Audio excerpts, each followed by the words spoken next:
Dari setiap tetes air hujan yang membasahi jaket driver ojek, dan dari setiap cerita yang saya dengar di balik helm. Apa sebenarnya yang terjadi? Maka mari kita dengar ceritanya dari awal. Malam itu, Jakarta tidak sedang baik-baik saja. Langit seolah ikut terluka, menumpahkan hujan yang begitu deras, hingga suara airnya meredam kebisingan kota. Mila berdiri mematung di lobi kantor yang mulai sepi. Matanya sembab, napasnya terasa sesak, setelah baru saja menyaksikan pengkhianatan yang menghancurkan seluruh dunianya. Jemarinya yang gemetar mencoba menekan layar ponsel, memesan ojek daring hanya untuk satu tujuan, melarikan diri dari rasa sakit ini. Tak lama kemudian, sebuah motor metik dengan lampu yang agak meredup berhenti tepat di depannya. Sang driver, Anji, membuka kaca helmnya yang penuh bara tipis. Ia menatap Mila sejenak, seolah tahu ada badai yang lebih besar di dalam hati wanita itu daripada hujan di luar sana. "Mbak Mila?" Suaranya berat, namun entah mengapa terdengar begitu menenangkan di telinga Mila. "Sesuai aplikasi ya?" Mila hanya mengangguk pelan, tanpa sanggup mengeluarkan sepatah kata pun. Ia naik ke boncengan, memakai helm yang disodorkan Anji, dan saat motor mulai melaju membelah aspal yang basah, pertahanannya runtuh. Air mata Mila mengalir deras, menyatu dengan rintik hujan yang menghantam pipinya. Ia menunduk, menyembunyikan wajahnya di balik pundak pria asing itu. Di atas motor yang melaju perlahan, di antara lampu-lampu jalanan yang berpendar buram karena air mata, Mila merasa sangat hancur, sangat sendirian. Ia tidak menyadari bahwa jaket hijau yang kini basah oleh air matanya adalah awal dari sebuah pelabuhan yang selama ini ia cari. Anji tidak bertanya, ia hanya terus melaju dengan stabil, memberikan ruang bagi Mila untuk menghabiskan seluruh kesedihannya di atas aspal Jakarta yang bisu.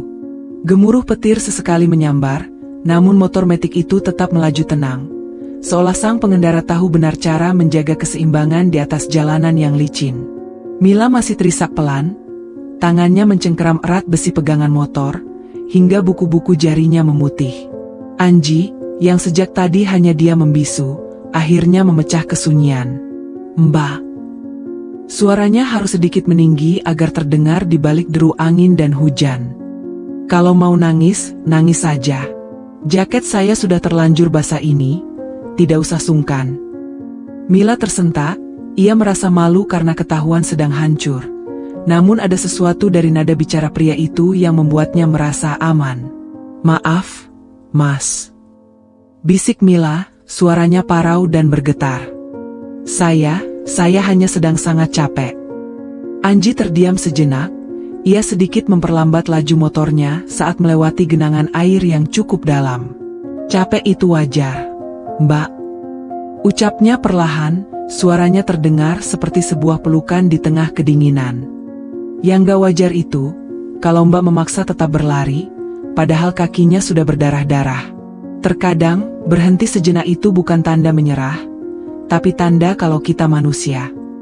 Kalimat itu menghantam ulu hati Mila lebih keras daripada angin malam yang menusuk. Ia tidak menyangka, seorang driver ojol yang baru ia temui 10 menit yang lalu, bisa mengerti luka yang bahkan tidak sanggup ia ceritakan pada sahabatnya sendiri. "Mas pernah merasakan hal yang sama?" tanya Mila akhirnya mulai membuka diri. Anji tertawa kecil, sebuah tawa yang terdengar jujur. "Setiap hari di jalanan ini, saya melihat banyak orang seperti Mbak. Jakarta itu keras, aspalnya tidak punya hati. Tapi ingat, Mbak, seberapa lama pun lampu merah menyala, dia pasti akan berubah jadi hijau. Kita hanya perlu bersabar menunggu giliran untuk melangkah lagi." Mila menatap punggung Anji yang tegap jaket hijau itu kini tidak lagi terasa asing baginya. Di balik helm yang kusam, Mila mulai melihat sebuah kebijaksanaan yang tidak ia temukan pada pria-pria berjas yang selama ini ia kenal. Malam itu, di sepanjang jalanan menuju rumahnya, Mila tidak lagi merasa sendirian. Ia mulai menyadari bahwa terkadang Tuhan mengirimkan bantuan bukan dalam bentuk keajaiban besar, melainkan melalui percakapan sederhana di atas sebuah motor metik dengan seorang asing yang berhati tulus. Hari-hari setelah malam itu terasa berbeda bagi Mila. Bayang-bayang pengkhianatan mantannya masih ada, namun tidak lagi terasa sepekat dulu. Di sela-sela kesibukan kantornya yang menyesakan, pikiran Mila justru sering melayang pada percakapan singkat di atas motor metik itu. Ia sering mendapati dirinya menatap layar ponsel, membuka aplikasi ojek daring, berharap secara tidak sengaja melihat foto profil pria bernama Anji itu muncul kembali di layarnya. Namun, Jakarta terlalu luas. Kemungkinan untuk bertemu driver yang sama 2 kali, rasanya hampir mustahil. Hingga suatu sore, saat langit kembali mendung dan perutnya terasa keroncongan karena belum sempat makan siang, Mila memesan sebuah paket nasi ayam dari restoran favoritnya. Ia menunggu dengan lesu di lobi, matanya terpaku pada titik hijau di peta yang bergerak mendekat ke arah kantornya. Saat motor itu berhenti, jantung Mila tiba-tiba berdegup kencang. Ia mengenali suara mesin itu, ia mengenali helm yang penuh baret itu. Pesanan atas nama Mbak Mila. Suara itu, Mila tidak mungkin salah dengar. Ia segera mendekat, dan benar saja, di balik kaca helm yang terbuka, mata tenang milik Anji menatapnya dengan binar yang sama. "Mas Anji?" Mila tersenyum lebar, sebuah senyum yang sudah lama tidak ia perlihatkan pada siapapun. Anji sempat tertegun, ia melepas sarung tangannya perlahan. "Ketemu lagi kita, Mbak. Kali ini, sepertinya Mbak sudah tidak menangis lagi ya?" goda Anji, sambil menyerahkan kantong plastik berisi makanan. Mila tertawa kecil, ada rasa hangat yang menjalar di dadanya. Berkat nasihat, lampu merah, Mas tempo hari. Ngomong-ngomong, Mas Anji kok rajin sekali? Sampai sore begini masih narik. Anji terdiam sejenak, ia menatap gedung pencakar langit di belakang Mila dengan tatapan yang sulit diartikan. "Hidup itu harus terus bergerak, Mbak. Kalau kita berhenti, kita akan tertinggal oleh waktu." Saat Mila hendak mengambil pesanannya, jarinya tidak sengaja bersentuhan dengan tangan Anji. Ada sebuah getaran aneh, sesuatu yang terasa akrab namun mendebarkan. Tepat saat itu, sebuah kartu kecil jatuh dari saku jaket Anji yang terbuka. Mila membungkuk untuk mengambilnya. "Mas, ini jatuh." Namun, saat Mila melihat kartu itu, napasnya tertahan. Itu bukan kartu identitas driver ojek. Itu adalah sebuah kartu akses VIP untuk gedung perkantoran paling mewah di Sudirman, dan di sana tertera sebuah nama dengan jabatan yang sangat mentereng. Anji Pratama, CEO Founder Logistik Nusantara. Mila menatap kartu itu, lalu menatap Anji dengan tatapan tidak percaya. "Mas, ini Mas Anji yang punya perusahaan logistik besar itu? Yang sering masuk berita karena inovasinya?"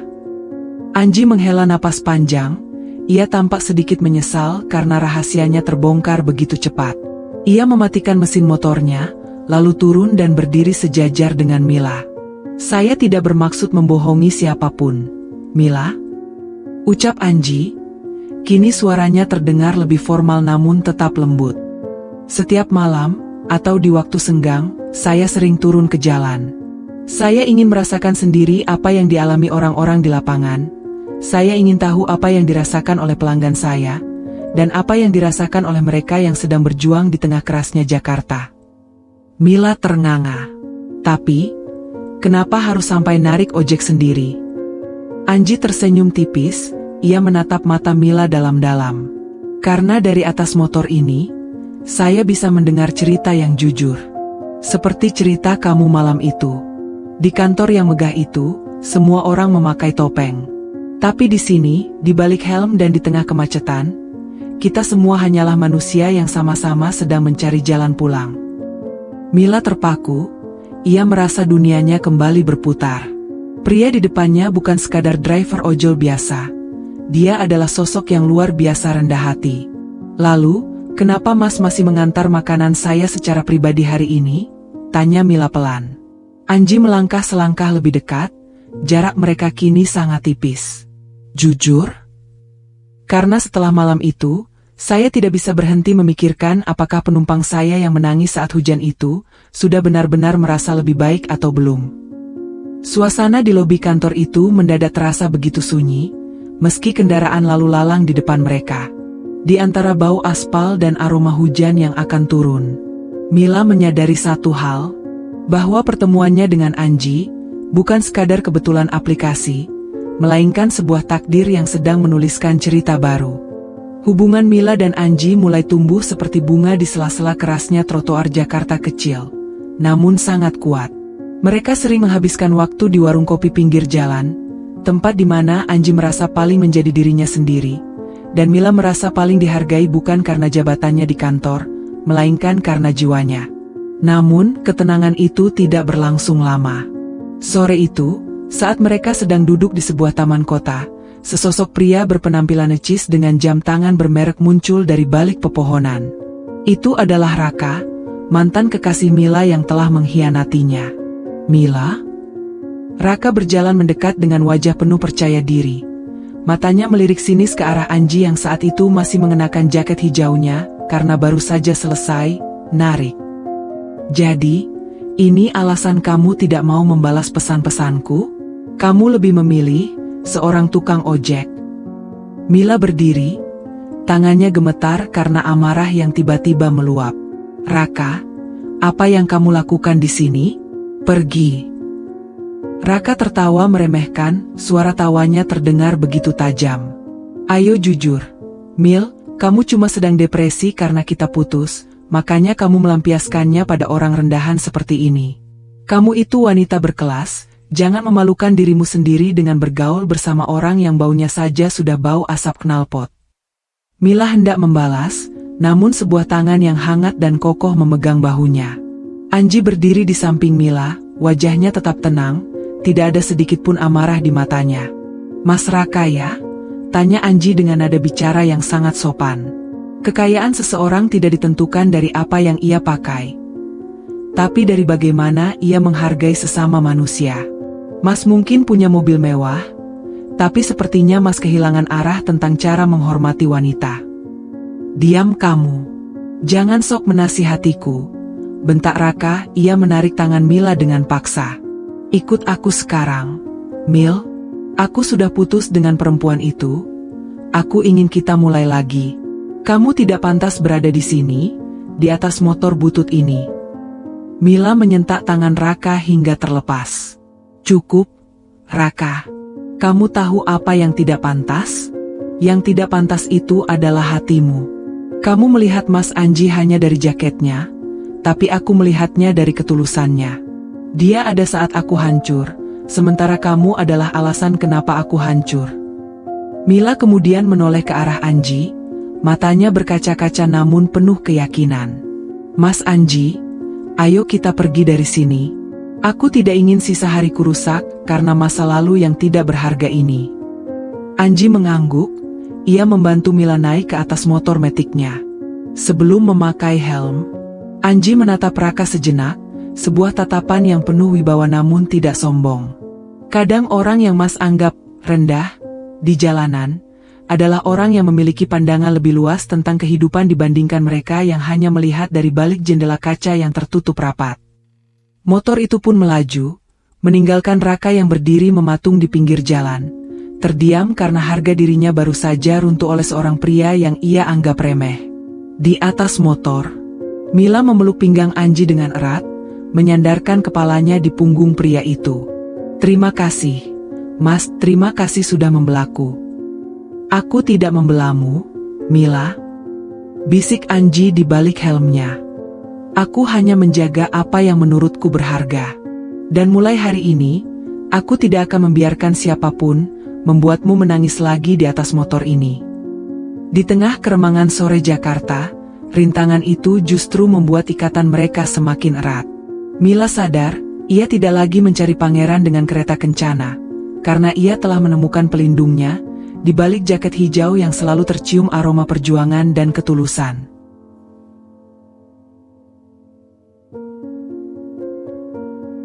Malam itu, sebuah hotel bintang 5 di jantung Jakarta tampak begitu gemerlap. Karpet merah membentang luas, menyambut para tamu undangan yang merupakan petinggi perusahaan dan tokoh penting di Indonesia. Acara itu adalah Malam Penghargaan Inovasi Transportasi Nasional. Mila hadir di sana sebagai tamu undangan dari kantornya. Ia mengenakan gaun berwarna biru navy yang sederhana namun elegan. Namun, pikirannya tidak ada di sana. Sepanjang malam, ia terus memandangi ponselnya, menunggu pesan dari Anji yang sejak pagi tadi sangat sulit dihubungi. "Mas Anji, kamu di mana?"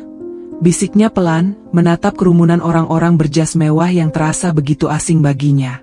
Tiba-tiba, lampu aula utama meredup.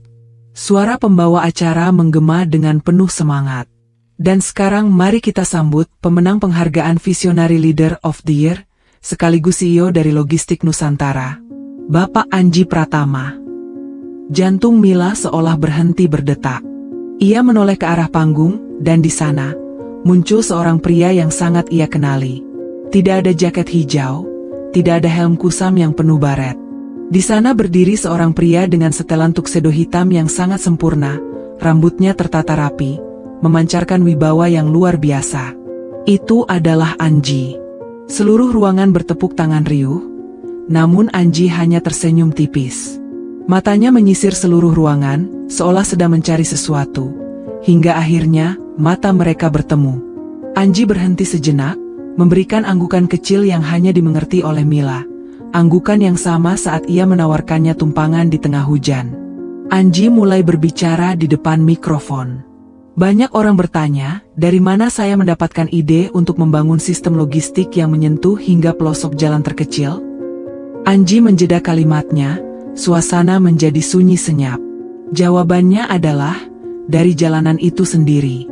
Dari setiap tetes air hujan yang membasahi jaket driver ojek, dan dari setiap cerita yang saya dengar di balik helm. Termasuk cerita tentang sebuah lampu merah, kehidupan yang mengajarkan kita untuk sabar menanti giliran. Mila merasakan air mata mulai mengenang di pelupuk matanya. Ia sadar, kalimat itu ditujukan untuknya. Setelah acara selesai, Mila berdiri di balkon hotel, menatap lampu-lampu kota yang berkelap-kelip. Langkah kaki yang tenang terdengar mendekat. "Maaf membuatmu menunggu lama tadi pagi." Suara itu tetap sama, hangat dan menenangkan. Mila berbalik, mendapati Anji sudah berdiri di sana. Namun yang membuatnya terkejut, Anji tidak membawa tas mewah, melainkan memegang sebuah helm ojek yang sudah dibersihkan, helm yang sama yang sering Mila pakai. "Mas, kenapa masih membawa itu?" tanya Mila sambil tersenyum melalui air matanya. Anji mendekat, ia mengambil tangan Mila dan menggenggamnya erat. "Karena tanpa helm ini, dan tanpa aplikasi itu, aku tidak akan pernah menemukan penumpang yang paling berharga dalam hidupku. Mila, aku sudah lelah menjadi driver yang hanya mengantar orang ke tujuan mereka lalu pergi." Anji kemudian mengeluarkan sebuah kotak kecil. Namun di dalamnya bukan hanya sebuah cincin, melainkan sebuah kunci motor dengan gantungan kunci berbentuk miniatur lampu hijau.